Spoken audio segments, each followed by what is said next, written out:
Good. So, two questions. You're asking when should a person move into the husband's house? Is it after the court wedding, traditional wedding, or white wedding? Number two is which of these 3 days should mark the anniversary? So let me start with the latter question. When you do your court wedding, is when the law admits that you are both married. You can't say you're married to the law that because you've done your traditional wedding or your white wedding.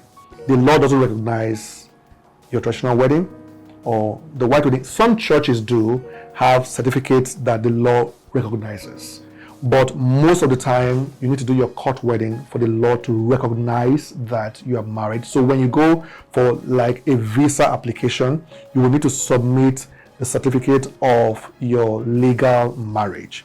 Okay, so once you marry in court, the law admits that you're married. Now, for the traditional and the white wedding, that's where the real issue is. So in Africa, when you have your traditional marriage, that is actually when you get married.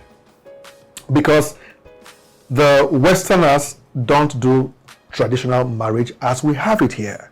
So when someone in the US or in the UK does their white wedding, that is their traditional wedding.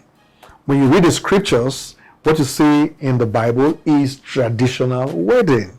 All right, but culturally, the church wedding in America, in the UK, is what they use as their traditional marriage. There is no paying of dowry or bringing kola nuts or palm wine. So in Africa, when you do your traditional wedding, that's actually when you get married. As a Christian, you can bring in your pastors to bless the wedding, but once you marry traditionally, you are married.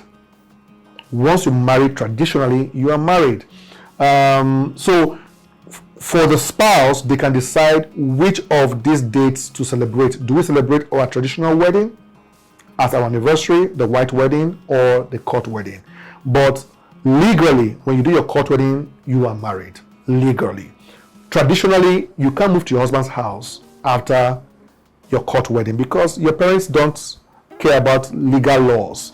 So you have to do your traditional wedding. That is when you pay the dowry to the family of the bride. At that point now, you can actually live in the house of your husband, whether it's by cultural requirements or even scriptural requirements. Once you do your traditional marriage, you are married. As a Christian, you may be advised to get your pastor to come and bless the wedding if you don't want to spend money on white wedding. Because I personally believe that you must not do a white wedding. As a Christian, you can call your pastor to bless your wedding anywhere. All right? And then you can move to your husband's house.